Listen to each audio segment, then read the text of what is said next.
Today we are celebrating Lughnasadh or Lamas with our favorite pagan practitioner, Miss Danica Connors. Lughnasadh is the autumn harvest. It celebrates harvesting agriculture, harvesting our crops, how to pay homage to Mother Earth that helped birth the crops themselves, the gods and the deities that might surround these celebrations and festivals as well. So Danica is here to talk us through how to honor this, how to show our appreciation, and how to be. Love Danica. Love these conversations. Hope you get something out of it. We'll see you on the other side. But first, a message from our sponsor. Our healing journey can be difficult and might feel lonely at times. That's why I love sound baths. When we can get together in a community, we intrinsically support and feel supported by others. And that combined energy can help us go deeper into our own healing journeys. And all you have to do is just lay there for 1 hour and listen to beautiful healing sounds.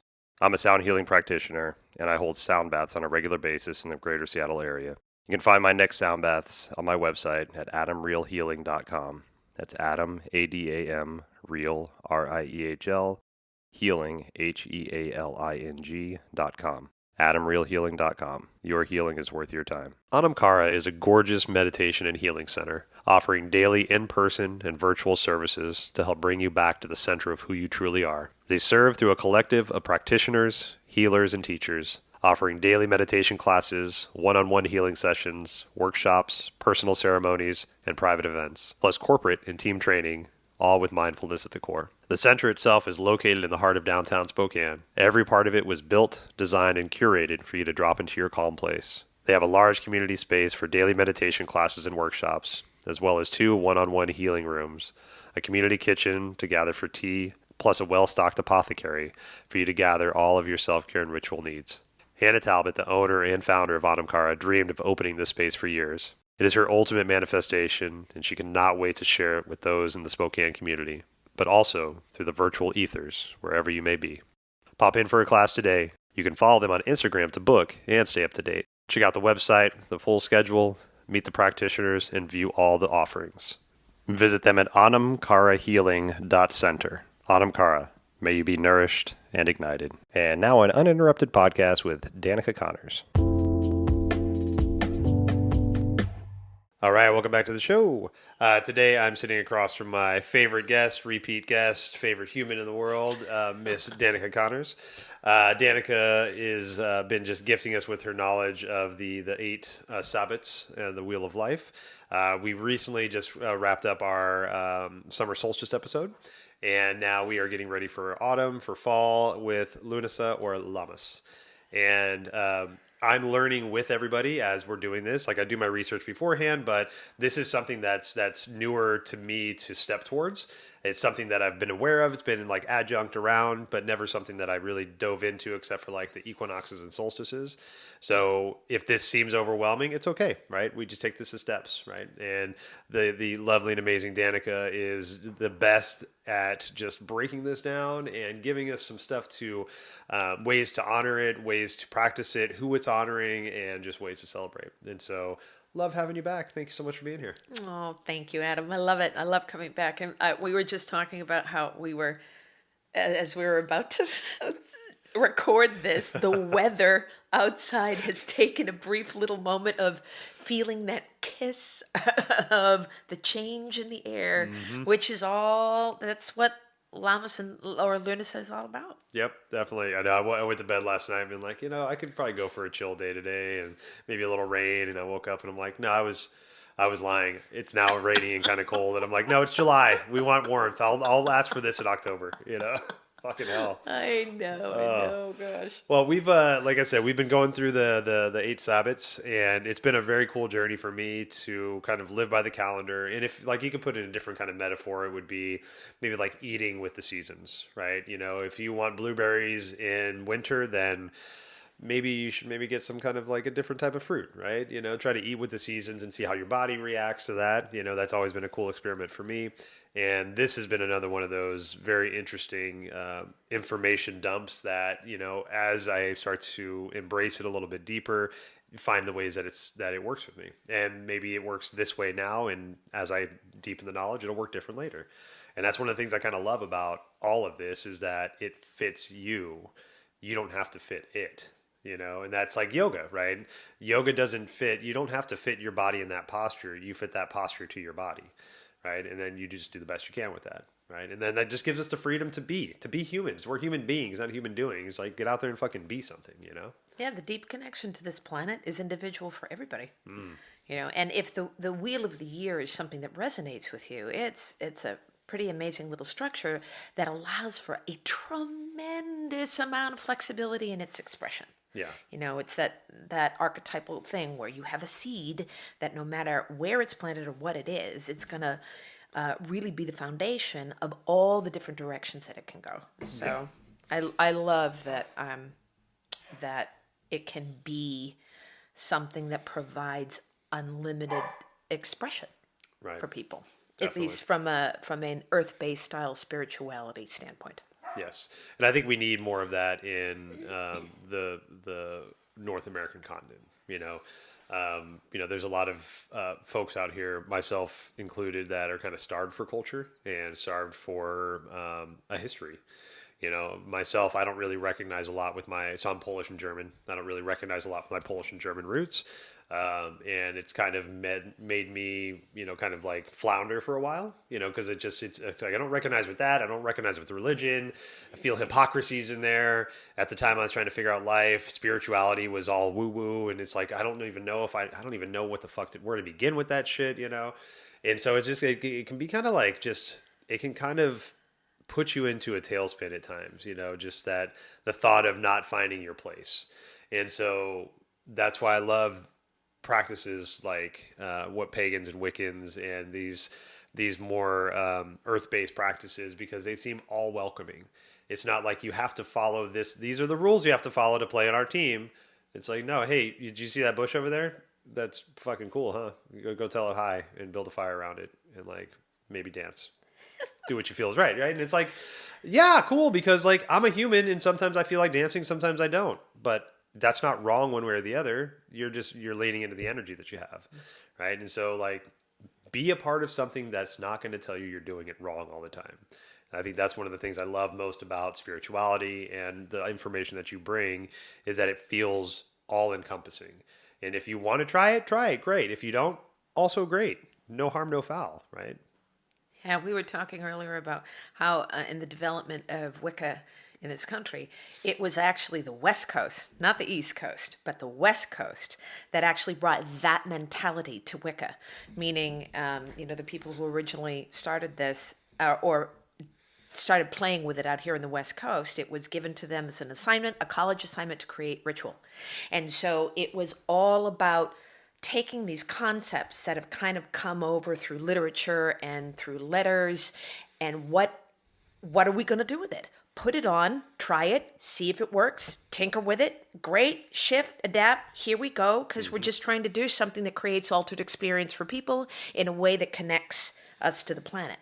And that type of energy and flexibility within Wicca came from the West Coast, not the East Coast. Yeah. So believe me, I am a over 50-year blue blood New Englander. Yeah. And for me to say that, it's like, haha, gang. Yeah.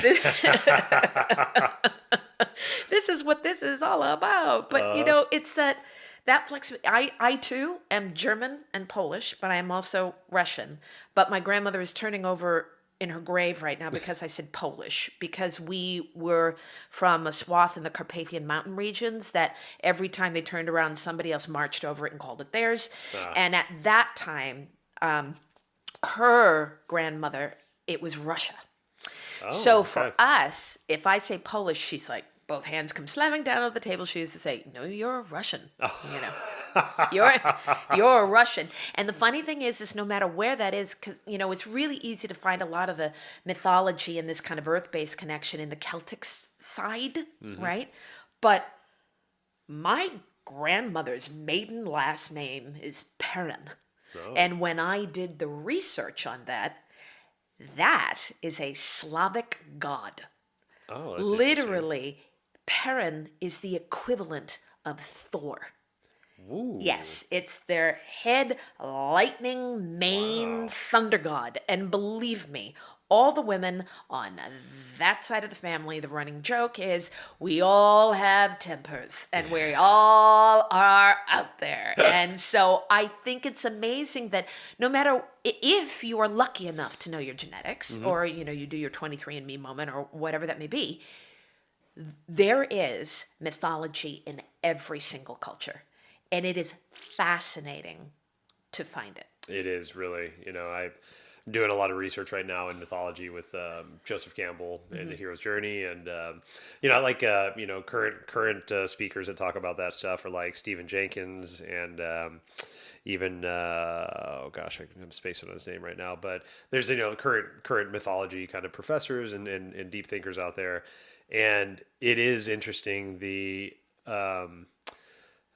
archetypal, you know, when you mention that, you know, like, because if any listeners are not familiar with archetypes, you know, Jung kind of popularized the terms archetypes and started finding some of those, but it's not that he found them, it's just like he put a name to them. Like, they've been happening since the dawn of time, and that's one of Joseph Campbell's ideas, is that there's a story that we all kind of follow, the hero's journey, and it just it manifests in every aspect of our life if we really look for it. And so, like, when we can start to see that crossover and see that there is, like, if you really look, there is a depth to things, right? And so I think a lot of times in the West, at least from my personal journey, like, I don't know how to sit with sensations. I don't know how to really look for things, right? It was just like, if I don't see it, like, you know, it's attention deficit, right? It's if I don't see it in a couple minutes, I'm moving off to something else, right? Right. If I don't feel hey, where's the fucking spirit? It's been 5 minutes. I don't feel it. Okay, I'm going to go have a beer. You know? And so, but it really leans into that idea that we're all doing this, right? We're all a part of this story. We're all a part of this world, this universe, whatever it is. And we're all just at different parts of it, you know, at points in our own personal lives. But it's like these little breadcrumbs are all put out there for us to find, these little puzzle pieces, and they might mean nothing to you if you found my puzzle piece. But if I find my puzzle piece, I'm like, oh shit, there's my fucking hip right there. Oh my God, I've been looking for that guy, right? And so things like this, I believe, are those puzzle pieces that are scattered around for us to find when it's the right time for us to find them. Yeah, that the wheel of the year is so flexible that these archetypes fit into all of these 8 points, which means culturally, you can put any god or goddess's face on that. Anything that resonates with you in that way. So if you genetically have a specific culture that you're in and want to explore that, you can, and still fit it within the wheel of the year. Right? In a way that when you study and know them and see, you know, it's interesting if it comes from you kind of genetically. At first you're like, okay, I feel like I'm not culturally appropriating now because genetically this is actually a part of me, right? Yeah. But say somebody sits down and does a shamanic journey and all of a sudden some other goddess comes flying in, you know, into their journeys that's from a completely different culture.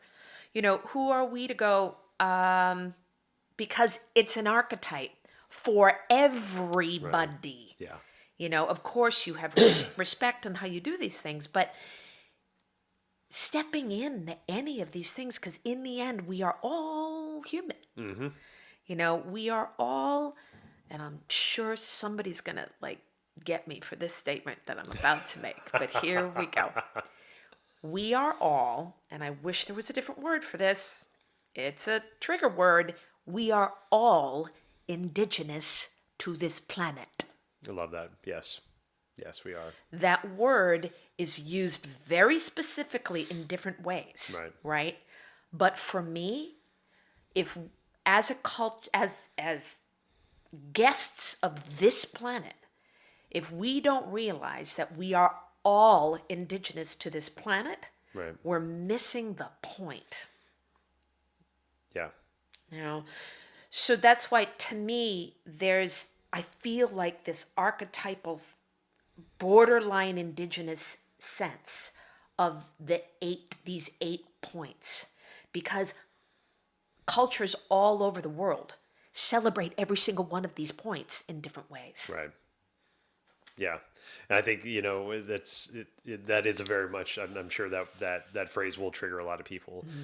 But I think it's I think we're getting to a point to where concepts like that can be understood, right?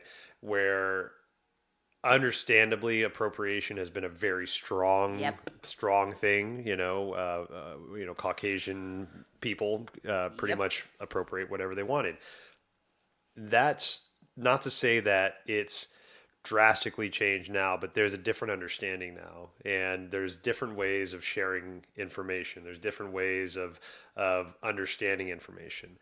We have different access to information now. So, like to the point you were making earlier, like when I've never really recognized with any religion, deities, anything like that up until maybe about 7-8 years ago. And by no means did I go looking for this culture to be influential in my journey, but my first step into spirituality was yoga, and it just so happens yoga is at that point the derivative of yoga that I practiced was Hindu based, right? You can say yoga was started in Egypt. There's all kinds of different ways. We can go back. Who fucking knows, right? But the current practice that I have is India based, right? Hindu based. And with that, you talk about the Hindu gods and goddesses and deities and like Hanuman and Garuda and Mama Gayatri and all these beautiful Lakshmi, all these beautiful beings. To me, that information entered my sphere for a reason. For me to dismiss it and walk away from it, it's like, no, I need to recognize with people I don't even know, like Peter and Paul and Gabriel and all this shit. Like, yeah, those are in the Bible that's in the West, but I don't fucking recognize with that either. I recognize more with this esoteric information that found its way into my state of being. So should I just be like, no, I'm sorry, I'm not Hindu, I'm not Indian, I don't practice those cultures, so I should shun it and walk away from it? No, like find your way to honor the information that's been brought in, ask your questions, do whatever you need to do, but like that version of this mythological story entered into your purview in this shape because that's, this is maybe touch some nerves. That's the way the spirit decided to push this information in front of you. This is like I love the idea of like whenever let's say you're being haunted, right? But the ghost looks like somebody right? And it's end up not being a haunting. It's just a person that's a spirit that's trying to communicate with you, and they're putting themselves into a familiar type of space. So you recognize them, whether it's like, say, your dad that's passed, or just a human when it might be some energy being, right? Manifesting as a human.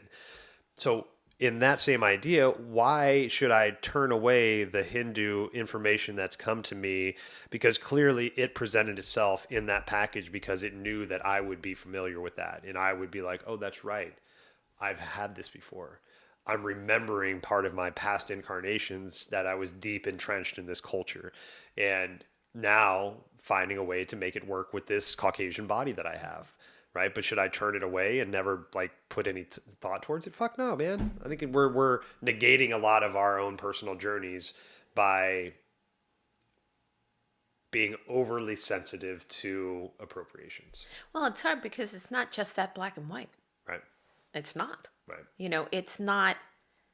It is super convenient and in many ways really easy and on the face of it, it looks blatantly obvious. Right. It's like, here's one race, color, and creed that's doing this, and then here's a bunch of on the other side, right? And right. I get it. It looks like that, and it really physically is in so many ways, right? However, from a spiritual standpoint, it is not that black and white. Right. It isn't. When we go into the term monotheism, right? We tend to think of that more like in Abrahamic religions. But even in paganism, right, there is a concept of monotheism in that there is this all undefinable one. That all things, including the gods, came from. So if you go, and this is a very almost like Kabbalistic way of looking at this, right? Mm-hmm. With this one that comes down into this, almost like if you picture like a circle and then the yin yang. It's a great way of looking at that, right? So if you have this unknowable ineffable one, then there's this seed, and the seed, in order to know itself, splits itself into the yin yang in one. And then from there it splits apart to active and receptive. And then from there all the gods and goddesses come down, right? And sure, there are all these mixed gods and goddesses that come from the yin yang that's mixed Right. as well, right? Yeah. But the monotheistic part is we're all one.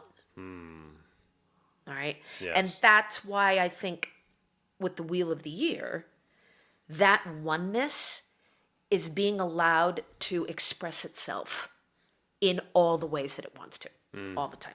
Yeah. Ah, beautiful. Love that tangent. All right, so back to our topic. Yeah. The Lamas, Lughnasadh. Yeah. I love the midpoint between summer solstice, fall equinox. You know, get that midpoint, the transition point, going from hot, sweltering, sunny summertime to that kind of like, okay, so let's start slowing down a little bit. The weather's getting cooler. We may be planting some harvest, planting some crops for the fall that are coming up. Some of those gourds and stuff like that. So, but how? So, is it the Celtic god Lugh? Yes. Okay, so honoring Lugh, and so what? I mean, so what is the big magic that happens in this transition? Okay. So it is considered Lughnasadh or Lamas is considered the first of our 3 harvest festivals. Okay. Okay. So Lughnasadh, autumn equinox, and Samhain are harvest festivals, right? This one is the first fruits and the grains. Okay. Right. Autumn equinox is more about, the gourds and the pumpkins and the last berries and things like that. And then Samhain is about the livestock that is killed before winter. Before winter. Right? Yeah. Okay. So we have different phases. The first one is Lughnasadh. And that name, is very, very Celtic in origin. That's why some people prefer Lamas, which translates into loaf mass. Oh, Yeah. So grain being turned into bread. makes sense. Kind of Loaf thing, mass. right? Oh my god. Yeah, that's because awesome. if you don't want to be, you don't have to be all Irish or all Scottish or Yeah. all Celtic on this, right? But Lughnasadh was in honor of the sun god, god of light and fire, Lugh, who was the king of the Tuatha Dé Danann, which were basically an invasive god race. Ooh. Oh yeah, they came in and fought the existing gods, the giants, the Fomorians at that time, Okay. and kind of won over at that point. And one of the things that Lugh did is he offered, because they were defeated, the Fomorians were defeated. Their head leader was going to be killed, and Lugh negotiated that he would spare his life if he gave them the secrets to cultivation, plowing, planting, and harvesting. Interesting. So Lugh is he was said to have brought agriculture Okay. to the people. All right. But what's interesting, if you look at that on the broader scope, that's a invading race, Yeah. basically getting the information on how to be able to plant stuff on the land that they were sitting on. Wow. That sounds very familiar. Yeah, well, see, again, archetype, same story, different day, Right. all the time. I don't know if there's any relation between it, but in the a lot of the indigenous stories, especially right after the Ice Age, a lot of those big epoch events that happened, long thousands of years ago. There's stories of and you could also say the fall of Atlantis, right? There are stories of beings like Quetzalcoatl or Viracocha, all of a sudden like washing up or emerging from the sea into these beaches in indigenous areas like South America, Africa, stuff like that, and teaching them how to agriculture and teaching them how to not sacrifice to honor their gods, and teaching them how to, all these beautiful things that help, move civilization along. And then, in some stories they're welcomed for an extended time, and then they're kind of shunned by other tribes. And so they go back into the waters, they disappear again. But they leave that information. And so it's interesting, like the infestation of gods and stuff like that. It's like, there's, I guess for a lot of things, like, I guess I just take it at face value as like gods and deities are like these beings that have things figured out, and they're like up on their thrones and they're doing all this stuff. But then the more you start to read about them, like, gods fight mercilessly with each other. They kill each other. They rape sometimes, the worldly women and men, and like all this shenanigans and treachery and all this shit. I'm like, gods are kind of like worse than humans in some kind of ways. Or we say, like, no wonder we're so fucked up, because like, look at the gods that we're following. And they think they can do whatever they want, know? Yeah. And it's one of the things that, Lughnasadh, well, depending upon, it falls on, it's one of those dusk to dusk moments of the Celts where it'll go August 1st to August 2nd. Okay. But like in Irish Gaelic, Lughnasadh is the month of August. In Scottish Gaelic, it's like August 1st, that kind of thing. Interesting. So, but these, depending upon if you are polytheistic, right? And there's elements of that too. There's parts of that too, where the gods are the gods of the gods, and they are very real. Yeah. And they are very present. And the deal is, especially within the Celtic ones, their heroes in their lives ended up being venerated and turned into gods, right? So there's this bridge where, nothing is that. What I like about paganism and Wicca and how we approach divinity is nothing is pure and clean and perfect. Yeah. It's not. There is as much light as there is dark. There is as much pain as there is health. There is as much stupidity as there is intelligence. It's all there. Yeah. It's all a part of the experience, so that you're not actually really sitting on the judgmental throne and going, this is what things should be. Right. Right.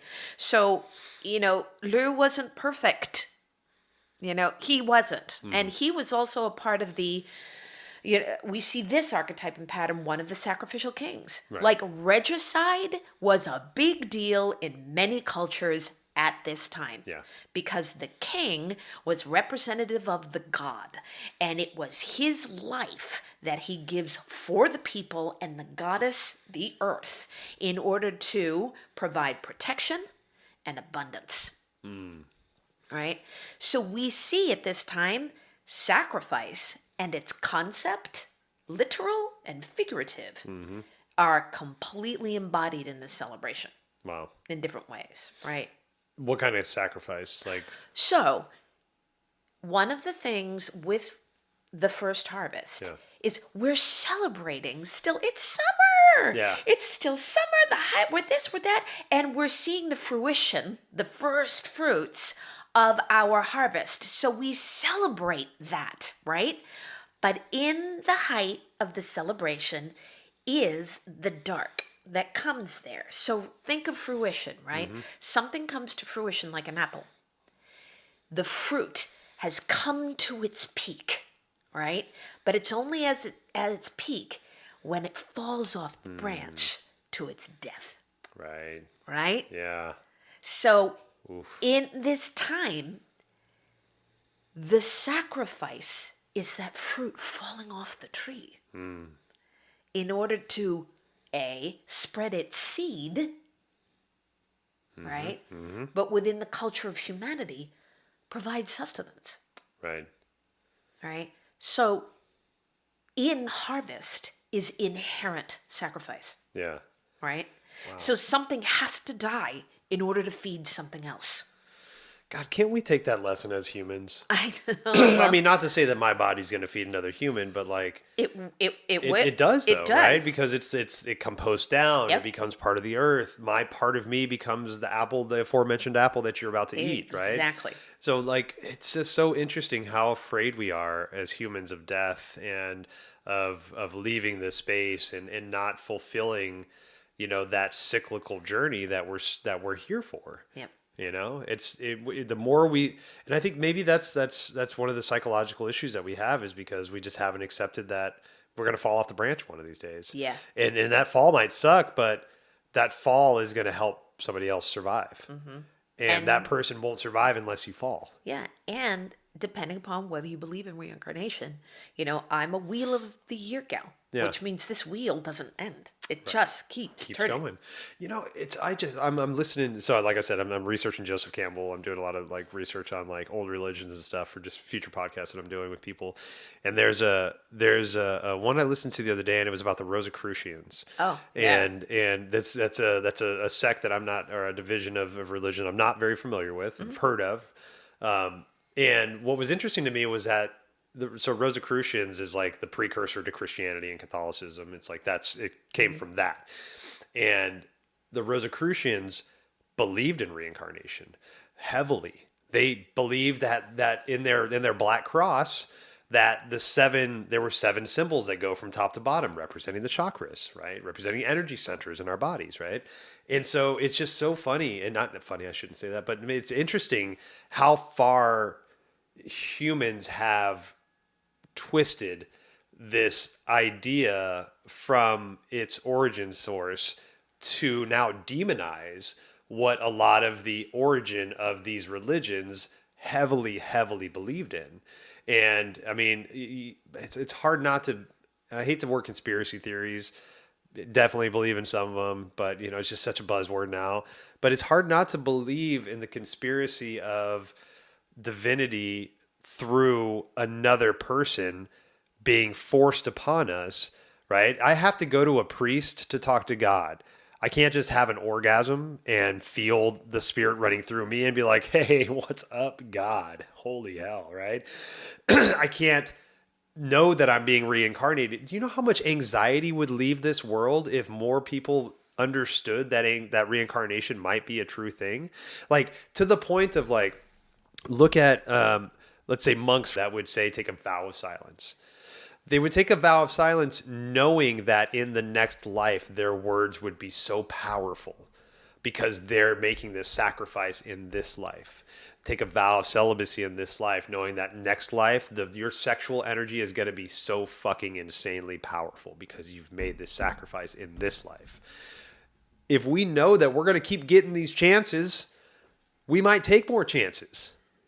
As humans, we might explore more of our divinity as humans if we know that, like, this knowledge that we can continue to birth and rebirth and move with and understand and deepen and understand and deepen and understand, but we've now put a finite end to it, and now we're afraid of that end, so we keep pushing ourselves away from it. Now I'm holding on to that branch. Nail my hands to this branch. Yeah. I'm not fucking letting go. This apple's not falling. No. Yeah, and there is a part of our fear is kind of an inherent part of this cycle in different ways. Right. I mean, it's expected. Depending upon the culture we have, how politics seeks to control. Right. And there's spirituality, and then there's religion, and then there's that attachment to politic and how deep that is or not. Right. But when you start shifting out from that, we realize that our fears, because like the concept of sacrifice, if we go back to one of the really core ideas of what Lamas is about. So like before we even get into that, the main thing, we are harvesting on this day, our first harvests. We are celebrating our skills in order to do that, right? So we celebrate the abundance of Mother Earth, but it's also a celebration of the gift of agriculture and how humans could change the bounty into something that's food. Nice. Right? Yeah. So it's not just, it's harvesting, it's also acknowledging your skills, right? What you're good at, right? Yeah. But the sacrifices it took to have your personal harvests and get those skills. And what this means is really important Yeah. because it's always happening in order to make something grow. It's always a part of seeing the death within life, the life within death, and knowing that that's always there. Right? Right. This is a time where, come on, most people think of Burning Man with that giant burning man. Right. That is a very, very old pagan tradition, all the way back to regicide. Really. Wow. Okay. To the concept of the first wheat, the first grain sheafs of corn and this and that is kind of what you would make this giant effigy out of and burn that as a sacrifice Yeah. instead of the actual human. In certain times, it was like nasty, where it was like the people who were considered, God, when you think about this, you're like, oh no, who did they really put in there? But, humans who were considered thieves and degenerates and all this stuff were part of that sacrifice, right? But then it went even, you go back to like the Greeks and they would sacrifice living sacrifices of bulls and pigs and all kinds of stuff. And you go back even farther, kings, Right. right? So, because blood is life and it's power and magic, right? And yes, we are in a time where that type of sacrifice is not the best idea in any way, shape, or form. Right. But acknowledging your sacrifices of what it takes to get where you are and what you are doing in order to bring things into fruition in your life is important. Yeah. That's part of this whole process, right? When I think of, for me, Lamas is that agricultural bit where, especially in this country, like corn, like even the Native Americans around this time, it was the celebration of the green corn, like the first harvests of the corn, right? Okay. And you cut, and that first sheaf that came down, whether it was wheat or corn, is sacred, right? The cutting of that is literally the cutting of the god. Wow. Yeah. Right? So the thing is at least in the traditions that I've worked with, the goddess does that. Whoever, when we're looking at this divine interplay, this divine story, Yeah. right? In Beltane, it was her lover. In Summer, he asked of him, will you marry me and take responsibility not just for the relationship to us, but the relationship and protection of my people. Right. And in some traditions, he says, I see this, I'm not so sure I want to do this because I see my blood upon the corn. Right? Okay. And then at Lamas, he knows what is expected, right? And at this time, the mating between the god and the goddess happened a lot. Yeah. At this time, Okay. right? So we think of le petit mort, the little death, Yeah. the seed as it is ejected, the death that happens in order to create life, right? So we're talking this macrocosm, microcosm moment of God and goddess, right? And through this, he dies and is reborn as a sheaf of wheat or corn or whatever that is. And the cutting of that corn, at this point, he says, this is my responsibility. This is what I've asked for. And she backs up. She's like, I can't do this. I love you. I can't do this. I love you. Yeah. And he says, don't take this away from me. This is the promise that I made. These are my people, and they must survive. And so she, in fear, in grief, takes his life. Wow. Knowing full well that in her belly, that's where the rebirth occurs. Right, yeah. Right? But it's not that doubt and that fear and all of that is not there. Right? So whoever plays your goddess on that day should be the one to cut the corn. Should be the one to cut that first, either that corn or the wheat or whatever it is, and places it in the fire. So we're still sacrificing in a way. And it's maybe a little more metaphoric, so we're not Absolutely. killing humans. Completely. But there's still a reverence around it. Oh, there's reverence around it because within the food that springs from the body of Mother Earth, Yeah. this is where our yin and yang come in, our God and Goddess, and where that intermingles, right? That's a part of every single bit of the Wheel of the Year. Yeah. So all of the effort that as in conjunction, you with divinity has created that harvest. There's this constant macrocosm, microcosm, constant happening with this. So when you harvest it, you know it's going to feed you. So you're celebrating the joy and the abundance that Mother Earth is giving you. And at the same time, with the cutting of that, you understand that death occurs. Right. And the sacrifice that is willingly made in order to have that happen. Yeah. There's a story I read recently, and they were talking about the buffalo dance that a lot of Native American tribes use, and yeah, I've never dug into it, and it's not something I was like, oh, why do they do the buffalo dance? It was just something I just took at face value. It's like, cool, traditional buffalo dance, beautiful. I've seen it a few times, but I didn't know the meanings behind it. And the other day, like through the story, I found the meaning behind it. And there's a whole story that goes into it. Buffalo comes and takes the chief's daughter. Dad wakes up and sees the buffalo tracks and the human tracks, and was like, so pragmatic, these Indian chiefs. He was like, clearly my daughter was taken by a buffalo. And it's like, of course, why else? What else could happen, Yes. But so long story short, all this happens. But the buffalo end up trampling the chief. A magpie brings a vertebrae of the chief back. The daughter brings the chief back to life. The buffalo say, hey, this whole time, if you can bring him back to life, why don't you bring us back to life? Like, you kill us all the time. And basically the maiden was like, I will teach you our dance and the energies to bring you back to life. Now, whenever we do this dance, we're bringing back to life the buffalo we've killed the previous year. We're not killing more buffalo. Right. And so it's a very honorable understanding of the sacrifice that needs to be made for this type of animal to survive, the humans to survive. They're taking the lives of these buffalo in a very honorable way. And then they're reincarnating those buffalo every year by singing this song and dancing to them. And there was just there was like this, like I talked about puzzle pieces earlier. It was like one of those puzzle pieces that I didn't know I was looking for that just fit in and kind of like helped me understand the importance of conscious sacrifice and the beauty that sacrifice can lead to because of the awareness that it can cause.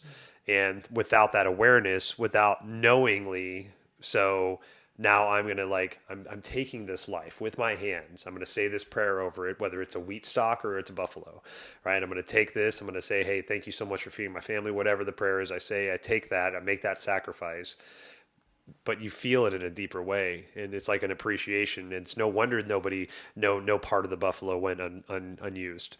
It's no wonder that every part of the corn is used, right? Because you've made that sacrifice. You know how important that life is to have taken it. So we're going to use every bit of it to honor that being. And this is a very important check for humans in a capitalistic society. Oh, man. This is sacrifices happen in order for anything that shows up. Mm-hmm. We have to remember that sacrifices are made. It is not limitless. Mm-hmm. There are checks and balances. And so instead of just going, oh, it's my latest phone because it's the latest up, there are sacrifices in order for all of those pieces to have been made. The earth sacrificed. Yep. Right? Yep. So I love Lamas for reminding us in all that you celebrate the joy, because this was a time like way back when where it was a month-long harvest festival. People came together in order to celebrate, like a version of the Olympics happened at this time, basically in the Celtic lands. Oh my God. It was all of your skills. There were competitions and games and all of these things. And at that time, this was the sign of like the harvest season's beginning, where people would come together, all the games, the first big harvests were happening. They were hiring farm hands. They were trading out livestock. They were doing different like political business at that time. The month of August was huge, but it was as much celebration as it was hard work Yeah. in order for that to happen, right? So that's where we have like some of the things that you do traditionally at Lamas is games, have relay races. Yeah. Like we see these types of things in any agrarian style. Like when we go out to any of the farms in in Washington, right? That you see there's like hay rides starting to happen and corn mazes and all of these things that are starting to occur, right? And then a lot of the times in August, you see a lot of the games, like the Highland games and the this and that. All these things show up, right? So you have celebrating. I love having some version of a relay that involves corn. Yeah. in my rituals. If I can get away with it, I will do it. Yeah. Because you need that, it's that celebration and that fun and all that stuff, but there's also the moment where the ritual turns to the sacrifice. Right? Because it's all there, anything, especially in America, corn is a big deal here. We kind of learned all that from the Native Americans, Most definitely. how that is, right? Yep. But, even in Celtic lands, they made corn dollies now. Out of the dried husks, you'd fashion little bodies that became fertility amulets. Okay. Through then until Imbolc. And they were dressed in different ways, and at Imbolc, they were burned for the light to return. Okay. Right? Yeah. So I always make a corn dolly at Lamas, a brand new one that comes out. I have my old one ready to go for this Lamas ritual that will be on the altar, so that it was dressed as the goddess in different ways, right? But it's a fertility an abundance amulet in the home. So something like that is always fun. Bread is a big deal. Because of the grains. Yes, the grain. It is the magic of the divinity's abundance and humanity's ingenuity making something like bread. Right. Like there it is. Cornbread, or even like traditional braided bread, like braided sweet bread. There's the triple goddess. Or that could be, that could be the god, the goddess, and humanity together, coming together, work so that each piece of that, you see, like she the goddess has her abundance right now, and that harvest is happening all the way through until the birth at Yule, right? And the god, with his sacrifice now, that lifeblood goes all the way and passes out of this world in Samhain. That's why the gates become so thin. Okay. Because the sacrifice here, the body degenerates, and gives its life force into the planet to continue the harvest, and then the soul shifts out. Wow. And the gates become thin at Samhain. Wow. All right. So at this point, celebrating is important. Your sacrifices are important. Make sure you take time, to know how to do this for yourself, right? I will sit down and go, what is coming to fruition right now? What is it going to take to harvest it? And what sacrifices have I made to get here? And what sacrifices am I going to have to continue to make in order for these harvests to occur? Wow. So you're really having to sit with self, sit with sensations, sit with concepts, sit with ideas, not this move to the next thing mentality that we've kind of adapted to. Yeah. And this is kind of our Thanksgiving. Really? Right? Yeah. When the English showed up and went, wow, they're doing this big ass harvest right here. Celebration right around here. Right? And it kind of, there are different ones that happen in autumn and however this is, but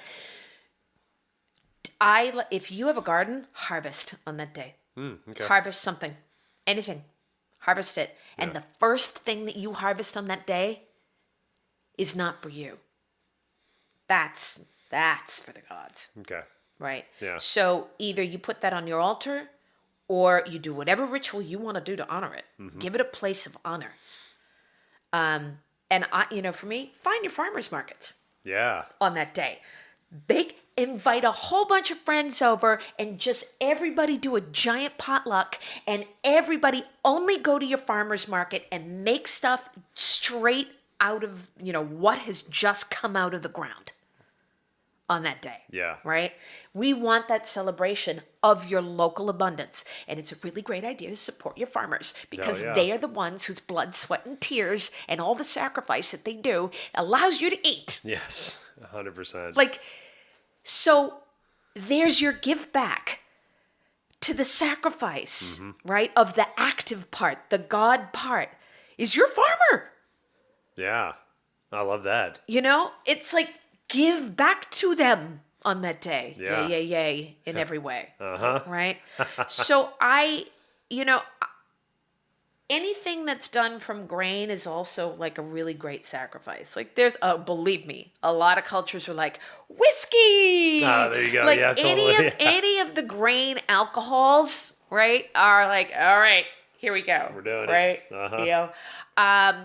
But it is that corn sacrifice. Like there's an old Irish tune, John Barleycorn. Oh, yeah. Oh, yeah. Okay. There were 3 men came out of the west, their fortunes for to try. And these 3 men made a solemn vow, John Barleycorn must die. Oh. They plowed, they sowed, they harrowed him in, threw clods upon his head. And these 3 men made a solemn vow, John Barleycorn is dead. That is literally Lamas. Wow. That was beautiful. Thank you. Thank you for sharing that. It's one of my faves. Yeah. It's like the harvesters. They plowed him into the ground because it's the killing aspect. Plowing is death. Yeah. There's something to it, like I'm assuming the sacrifice that you talk about, like that first cutting, whether it's wheat, corn, whatever it is, generally it's probably done by hand, right? Mm-hmm. And so it's one of the things that I learned in my journey through chanting and things like that in my early days was how, when things were hand harvested, songs were sung to the harvest, right? And so so I learned chanting and in the Hindu kind of mythology and understanding, and one of the chants that I learned that was used was the Chamundi Durga chant, and it's Om Aim Hrim Klim Chamundaya Viche, and honoring the energy of what's being harvested. And through that song and through that chant, the properties of that being, that whatever you're harvesting, whatever you're sacrificing, was activated. And so you being an herbalist, which that's how we met, what it related to me was like, okay, so let's take holy basil now, right? So holy basil now, let's say it's the same exact holy basil as it was thousands of years ago, right? Same chemical construct, all that shit, little genetic and, changes from here and there, natural evolution, but for all intents and purposes, the same one. But the one from way back then is theoretically more potent than the one now. That's not right. That's not true. But maybe the way that it was treated, like a being and not a thing. It was harvested as a friend, and as the sacrifice was noted and appreciated. Thank you, Holy Basil, for making this sacrifice so that I can think clearer, or that you can be some accoutrement to my salad that I make, whatever it is. But you honor that thing, you sing it a song, and then that thing's like, hey, me and you, buddy, we're going to do this together. Whereas now we have these machines that are very cold and very abrupt and very abrasive that just go and clear cut all this shit out. There's no song being sung. There's just a bunch of grunting and like electronical noises being made. So is that diminishing the product or the energy of what's being harvested? Connection. So like it's no wonder like we have this such separation from like the animals that we eat or the food that we eat or the medicine that we take, because we're not actually interacting with it. Yeah. It's an ancillary thing It's like, oh, I'm hungry. I'm going to just go grab whatever in the fridge. It's like, no, I'm hungry. I'm going to go outside and talk to the tomatoes, find out which one is ready to be picked, thank it for allowing me to pick it, cut some lettuce, make a salad, honor that salad, give a little bit to the gods outside, and eat what the rest of it is. You know, and it sounds like that's a lot. That's a lot of steps, right? Rather than just going to McDonald's and throwing a burger in your face while you're driving down 405, right? You know, hey, right, wrong, or indifferent. But it's taking those steps that you feel are necessary for you to start that journey, and then seeing what else happens from that. Because if you would have told me 10 years ago what process I just told you, I would have not even listened to you and walked away. But now, being 10 years into my journey, it's like, one more time, can you tell me that? Where can I find time to go talk to my food before I eat it? You know, and it's so, again, like, a lot of this stuff might seem overwhelming, but just I liken this to go into a foreign country and not knowing their language. If you learn and you try and you attempt, the beauty and the acceptance and the openness that you're received with is amazing. If you go in there and wipe the dirt off your shoulders like, hey, I know we're in France, but where's the fucking bathroom? Somebody's going to give you some attitude and you're going to be a dick, right? So finding your ways to honor the practices that you're moving towards, even if it's not the full on where you're going to be at, don't let that stop you from starting, right? No, There's no perfect come with talent. an open heart. Yeah, most definitely. Come with an open heart. You know, I know it may feel. The funny thing is if I go out and I want to pick some basil, if I just take a breath and hum that song in my head, all of the concepts of what it is are happening. Right. My gratitude, the understanding of the sacrifice, all of it, because that's what it means for me. Right. So singing it, humming it while I do that, you know, it's not that you have to break it all down in your head one step at a time. For some people, that's great because it's going to mean, you know, a reinforcement of certain things and a slowing down in a certain way. But know that if you've heard of these concepts once, even looking at a plant the next time, all of them are going to be there. All of the concepts of everything we've talked about are going to come flying in there energetically. If you just pause and even say thank you. Yeah. Before you do anything. Yeah. Right. Yeah, there's almost like this applied gnosis. Like, maybe we don't understand where the information comes from, but when we do, like when we start attempting, it's, you know, I'll speak from my personal experience. Like, it feels weird and awkward and cumbersome because it's outside of what you're normally used to. And maybe even for the first X amount of time, it feels weird and awkward and cumbersome. But there is a tipping point when it stops feeling like that and it just becomes natural. You know, for me recently, within the past like 6 months, I started blessing my food before I eat it. Never have done it before, never once, and I felt really weird doing it. You know, but I'm still like, and sometimes it would take me 5 minutes because I didn't know what I was saying. I'm like, take the dirt, take the water, take the worms. Should I take the insects? Like, I'm just gonna thank everybody. I'm like up here on a Grammy speech, just don't know when to fucking turn on the music. Somebody get me out of here, you know. and now I've got to whittle down to like just like a couple lines that mean something to me. And it means something to me. And it might not be your prayer, it might not be the prayer, right? But it's a prayer that makes sense to me. And so I think a lot of that is where we kind of get into it is find what works for you. You know, find the practices, like understand the umbrella that they lie under, right? But if there's like an honoring of the first sacrificial corn husk that comes up, maybe you don't know the beautiful song you just sung, but you can make up a song about like how much you appreciate corn. That corn's going to be like, hey, check out the remix this guy just fucking made. This is great. You know, never heard this one before. Let's fucking do this, right? You know, it's all about the attempting, right? Just try. Yeah. Just fucking try. Yeah. And one of the other things to think about with this time is this is preparation. This is acknowledging the ebb. We are acknowledging the darkness that's coming. We are acknowledging the winter that's coming. Right. We are celebrating. We're still in the height of summer, but we are preparing with a harvest, make no mistake. We are preparing for the dark that is coming, right? So it's not just, yes, sacrifice, yes, celebration in the height of all these things and your skills and blah, blah, blah, blah, blah, but it's practical. This is prep. Yeah. You know, that's why when you stop and you think, what is coming to fruition? What do I need to do in order to harvest that and apply it? right? That's your prep Yeah. for what's coming. It's super important to have that with you at this time as well. So, whether you do it through divinity stuff like tarot, whether it's a meditation, whether you sit down and journal and take those points down and just go, oh, this is where I am right now, and rip out that piece of paper and place it on your altar and put a piece of corn on it, or put a piece of bread on it. Yeah.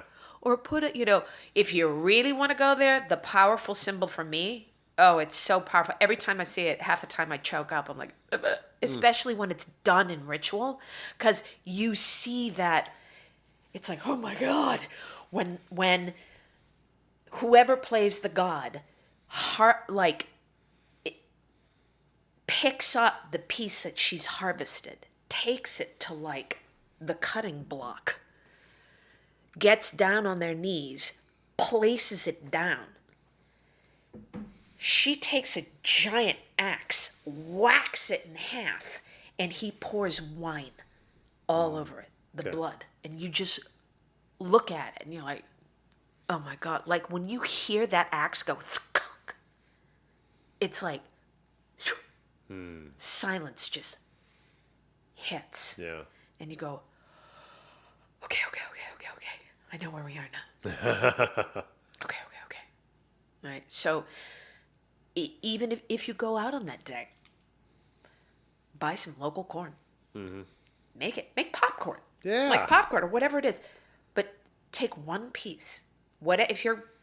Find one piece that feels like it wants to be it. Find a local red wine. And on that day, whack that thing in half, pour red wine over it, and place it on top of your list that you just made. And then you can take your little corn husks and make it into a dolly. I'm like, oh, I always, every single festival, they're all my favorite. Right. I can't, in every single one, there's like, that deep, magical, the goosebumps come out moment of really physically and spiritually plugging in. Yeah. There's nothing like it. That's, and we need to feel that alive. We need to feel those things that make us feel that alive, right? Yeah. And it, we might not even know where to start. A lot of us, because we're maybe so separated from our own understanding of we are connected in a body, mind, spirit kind of idea, whatever trauma, whatever thing might have happened, right? But there's such a connection to self, to community, to this world, to the universe. Once you start to really kind of dive into you, right? And what makes sense to you. And if you really for me, what makes sense to me is these practices, and not necessarily it has to be these practices, but what I found is that these practices bring me back to an understanding that I'm part of this. I'm not separate from it. I'm not above or below it. I'm as much of a part of this world as the ant that's making a hill outside. I might not understand that ant's perspective, and it will never understand mine, right? But it doesn't mean that I'm more important than it or it's more important than me. And I think it's these practices that show you that. I love the quote, and I might have used it on this particular show, but everybody's unique, but nobody's special, right? We all have unique qualities about us, from that ant I just talked about to me, to you, to whatever.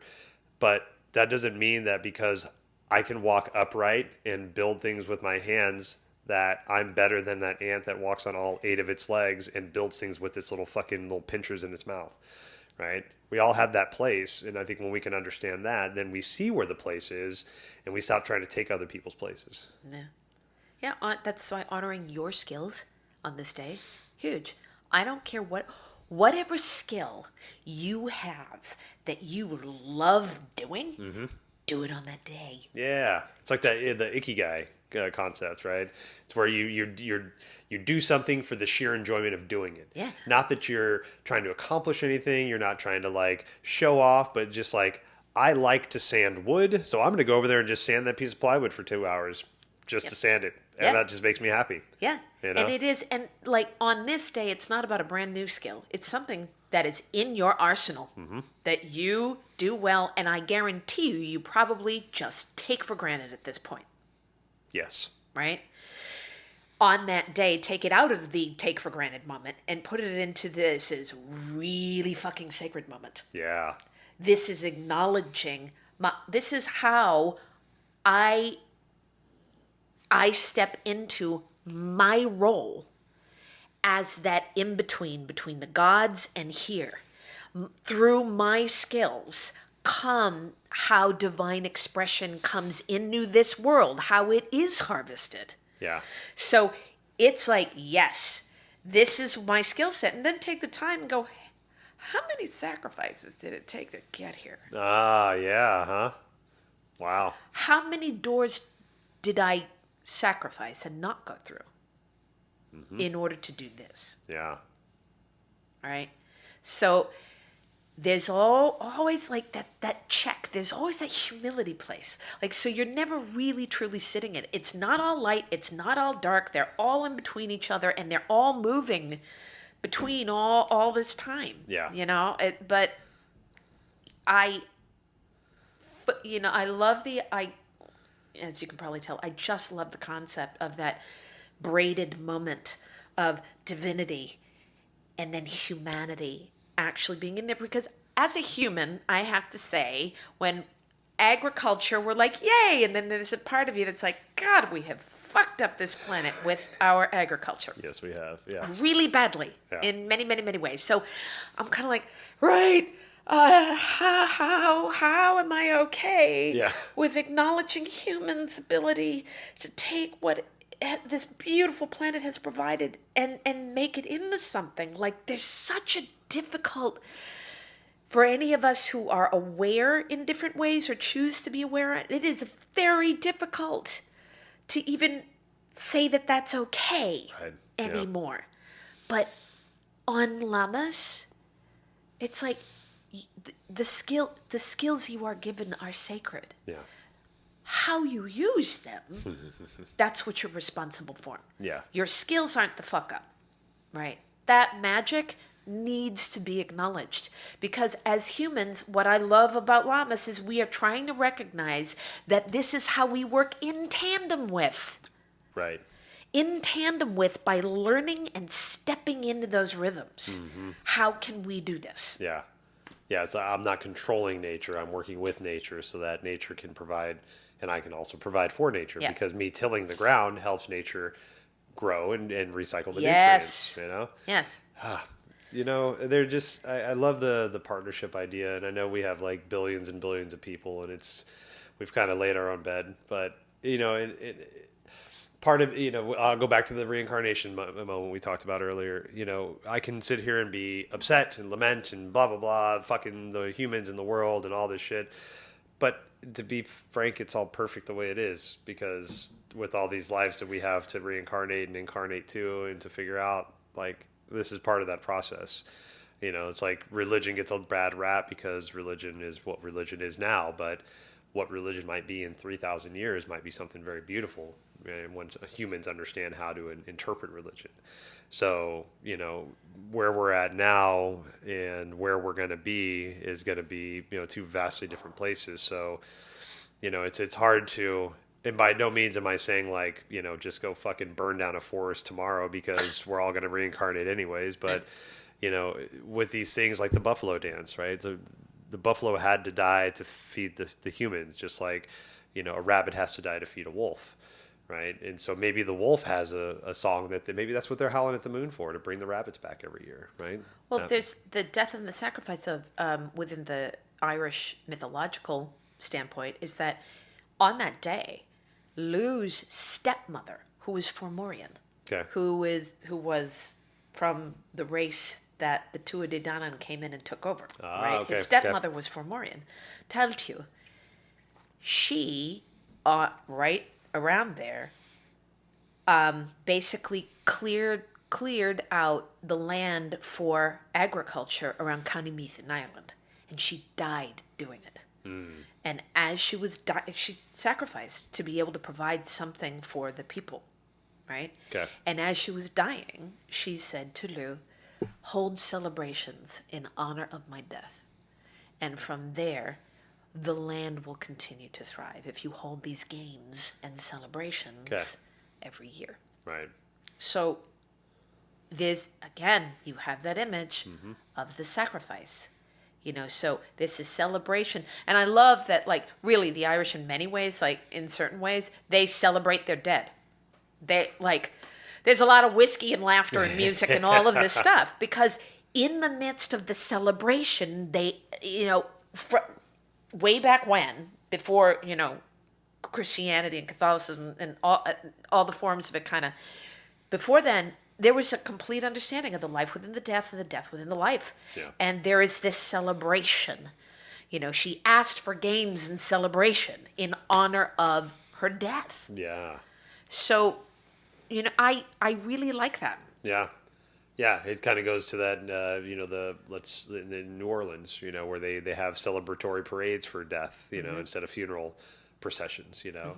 It's like, let's break out the fucking tubas and trumpets, man. Let's jam out. Let's do this shit, you know. Are you kidding me? When I die, A, you know, cremated. B, I want everybody to sit, whoever wants to be there, around a big fire with like a horn full of mead or whiskey, my ashes right there. Yeah. And everybody, it's passed around the fire. Everybody will tell a story, whatever story they want about their relationship to me. Take a handful of my ashes, throw it into the fire, take a big swig of whiskey, and pass it to the next person. That is like, and then at the end, just a bunch of like Irish session music. Like, that's it. Hell yeah. You know, the celebration and the time to grieve with the story and the passing of the whiskey, but just, you know, the life within the death within the life. Yeah. Yeah. Hell yeah. Well, you've recorded that, your wishes now. Anybody that wishes to know how Danica wants to be remembered, make sure to reference episode number, what is this, 107 maybe? I don't know. I love it. I love it. Oh, man. Well, okay, so anything else we want to kind of touch on to wrap up Lamas? Gosh, I think, in all honesty, even like sitting here looking at my notes, I think we got it all. Awesome. I really do. Very cool. Well, our next stop is our fall equinox. Yes. And that might actually wrap us up for the 8, isn't it? Yes. Wow, we're going to have to find other things to talk about now. No problem. I'm in. Whatever you want to talk about. Well, thank you always for sharing your wisdom, your knowledge, your exuberant personality. I love our conversations. This one was a bit more off topic than on topic with this time, which is I just love because tangential, we go wherever we need to go. Yeah. But make sure to tune in for the next one and also check out the previous ones. We've, like I said, this is the 6th of the 8 that we're doing, or maybe the 7th. This is the 7th, isn't it? This is 7th. Yeah, okay. So check out the previous 6 episodes, and we'll see you guys next time. Thank you so much for spending time with Danica and I. For more information about Lughnasadh, Lamas, or any of the previous episodes, check out the show notes for links and ways to get in touch with Danica or myself. Obeisance and love. We'll see y'all next time.